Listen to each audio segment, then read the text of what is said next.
और उनके सारे जो लीडरान हैं उनकी पार्टी के, वो शायद कहेंगे हम ज़्यादा बाखबर हैं। एनीवे, हुमायूं साहब, ओवर टू यू। बहुत सख्त अल्फाज नहीं है, 27वीं तरमीम पे भी आप ज़रूर गौर फरमाएं, बाज़ाब्ता तौर पर भी कोई डिस्कशन नहीं हुआ, इस पर भी आप गौर फरमाएं। लेकिन ये कब्रिस्तान के लीडर, खारिश ज़दा कुत्ते, मतलब ये मामलात बहुत ऐसा लग रहा है कि एक फ्रस्ट्रेशन पाई जा रही है तहरीक इंसाफ के विदिन के कुछ भी नहीं हो रहा खान साहब की रिहाई के लिए, कोई कंस्ट्रक्टिव एफर्ट्स नहीं। बिस्मिल्लाहिर्रहमानिर्रहीम या का नाबुदो या का नस्ताइन। देखिए, ये तो बैरिस्टर साहब वगैरह सारे जब 26वीं तरामीम आ रही थी तो एक दिन पहले 2 दिन पहले ये उस वक्त भी कह रहे थे कोई बाज़ाब्ता ये नहीं हो रहा, कोई वो नहीं हो रहा, इनमें से कोई, उसको छोड़ दें। सेनेट के सेशन के अंदर इनके जो डिप्टी प्राइम मिनिस्टर है उन्होंने कहा मैंने आज तक नहीं देखा कि कोई ड्राफ्ट है भी या नहीं है, सेनेट के अंदर उन्होंने कहा था। और उसके अलावा पीपल्स पार्टी के जो यूसुफ रजा गिलानी है जो कि चेयरमैन सेनेट है, उन्होंने अपनी सीट पर बैठ के कहा था कि मैंने भी अभी तक नहीं देखा, और उसके बाद पता चला कि अगले दिन आ गया है। और वो फिर उस जिस तरीके से आप देख रहे थे कि क्या हो रहा है क्या नहीं हो रहा, तो इनको अभी तक मिला नहीं है। Let's put it like this. जिस दिन इनको मिलेगा, इनको समझ आ जाएगी कि हाँ आ गया, उस दिन आपको भी पता चल जाएगा, मुझे भी पता चल जाएगा, सबको पता चल जाएगा कि आ गया। देखिए, तो अभी जो लीडरान बाहर हैं डॉक्टर साहब, जो पार्लियामेंटेरियंस मुल्क से बाहर हैं, वो तो है ही नहीं ना। एक ये भी चीज है कि अगर इतनी जल्दबाजी होती है, जो ये क्लेम है कि अगले हफ्ते ही होनी है, तो क्या इनको फिर पकड़ के लाया जाएगा? क्या है? मैं आपको देखो ना, मैं ऐसा होता है, मैं आपको एक चीज समझा देता हूँ, और ये मेरे पिछले 5 साल के जो तजुर्बा है सेनेट का, उसमें बता देता हूँ। आज रात को फर्ज करे इनको अभी तक नहीं पता कि क्या आ रहा है क्या नहीं आ रहा है। कल सुबह, कल संडे, परसों सुबह या कल शाम को प्रेसिडेंट साहब के पास जाता है कि भाई आपने ये भी बुलाना है, और स्पीकर को कहते हैं आपने ये बुलाना है। दोनों मंडे को बुला लेते हैं, अगले दिन बुला सकते हैं, आज नहीं बुला सकते लेकिन संडे को अगले दिन बुला सकते हैं, या मंडे को कह सकते हैं, सुबह को बता सकते हैं कि शाम को आ जाए। उसके बाद फिर होगा क्या कि वो कहेंगे कि अच्छा हालात क्या है। जब पता चलेगा कि कौन कौन का है, फौरन सबको फोन होगा, अभी टिकट लो। आधे से ज्यादा के टिकट ऑलरेडी बुक करा के उन्होंने कहा होगा कि ये टिकट तुम्हारे बुक हो गए, इसमें बैठकर वापस आ जाओ। अच्छा, टिकट भी बुक हो चुकी होगी करने के, वो उसमें तक हो जाएंगे। और वो उस दिन तक क्या आजकल दुनिया में क्या है, 12 से 18 घंटे दुनिया में नहीं, 18 से 19 घंटों के अंदर अंदर आप किसी भी दुनिया के कोने में हो, यूएस में हो, ऑस्ट्रेलिया में हो, कहीं भी हो, 18 से 19 घंटों के अंदर अंदर आप, ये बहुत ज्यादा हो तो 23 घंटों के अंदर अंदर आप पहुंच सकते हैं। वो चीज थोड़ी सी डिले हो जाएगी, एक आध दिन उसके अंदर झगड़ा हो जाएगा, उसके बाद आ जाएगा।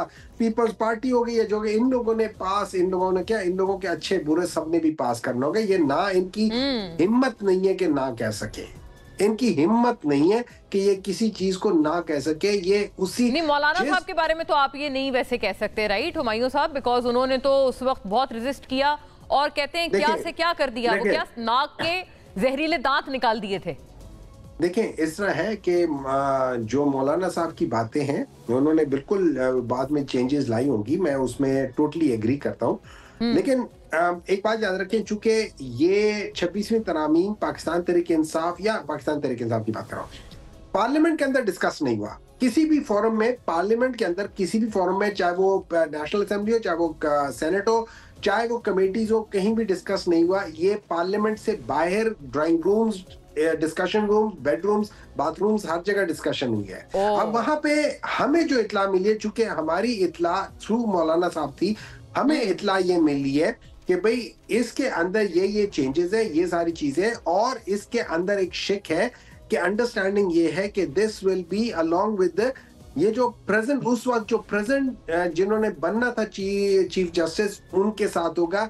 ये जो चेंजेस चीफ जस्टिस के अंदर आई है या जुडिशल के अंदर आई है, उसके बगैर ये था। ये मौलाना साहब और ये चीज अंडरस्टैंडिंग की बात कामरान मुर्तजा साहब ने कही है जी, कही है, हमारे पास भी कही है कि मंसूर अली शाह साहब का एक इंप्रेशन यही दिया गया था कि इस मर्तबा लागू नहीं होंगे। एग्जैक्टली। और उसमें मौलाना साहब ने, उसके बाद जब ये हो गया था, मौलाना साहब के अपने अल्फाज हैं कि हमारे साथ धोखा किया है इन लोगों ने। और ये बिलावल भुट्टो साहब ने भी कहा था। लेकिन देखिए, बात ये हो जाती है, मैं इस जगह पे अगर मैं होता मौलाना साहब की जगह, मैं उसके ऊपर एक इशू खड़ा कर देता। मौलाना साहब ने अगर वो इशू नहीं खड़ा किया तो मेरे लिहाज से कहीं कॉम्प्लिसिटी थी बीच में कि यार चलो ठीक है वो हो गया, लेकिन मैं चलो खामोश हो गया। वहां पे खामोश नहीं होना चाहिए था, क्योंकि नहीं, कहाँ खामोश हुए? वो कहेंगे ना सेनेटर साहब, वो कहेंगे हम कहाँ खामोश हुए, हमने उस पे भी मौलाना साहब तो आए दिन कहते हैं वो इस्लामाबाद आ रहे हैं, अभी उन्होंने फिर हुकूमत को वार्निंग दी है। मैं देखे, मैं ये मुसलसल वो अपोजिशन में है, तो खामोशी कहाँ है? नहीं सर, देखे नहीं, 26वीं तरमीम के ऊपर इस तरीके से ये जिस तरीके से ये सारा कुछ हुआ है, ये खामोशी कहलाई जाती है, इसको कुछ नहीं कहा जाता। खैर उसको भी छोड़ दे, जो हो गया सो हो गया, ना आप कुछ बदल सकते हैं ना मैं कुछ बदल सकता हूँ। और हम देख लें कि इस वक्त हमारी जुडिशरी का कितना बुरा हाल है, कितना पूरी दुनिया, और ये बैरिस्टर साहब प्लीज बेयर मी आउट, पूरी दुनिया में ये लॉ है including Pakistan and any other country के वो शख्स, वो बेंच, वो चीज जो उस लॉ से फायदा उठा रही हो, वो उसके बारे में नहीं सुन सकते। लेकिन आज वही लोग कॉन्फ्लिक्ट ऑफ इंटरेस्ट ना, ये तो टर्म हमें सिखाई ही खान साहब ने है, कॉन्फ्लिक्ट ऑफ इंटरेस्ट। तो ये बैरिस्टर साहब से पूछेंगे। खान साहब ने तो बहुत कुछ सिखाया है, उससे पहले जो भी था झूठ था, जो भी था फरेब था, ठीक है ना। लेकिन ये बैरिस्टर साहब बैठे हुए, इनको पता है कि इनको अच्छे तरीके से पता है कि जो सब पता है इनको, हमें नहीं बता रहे।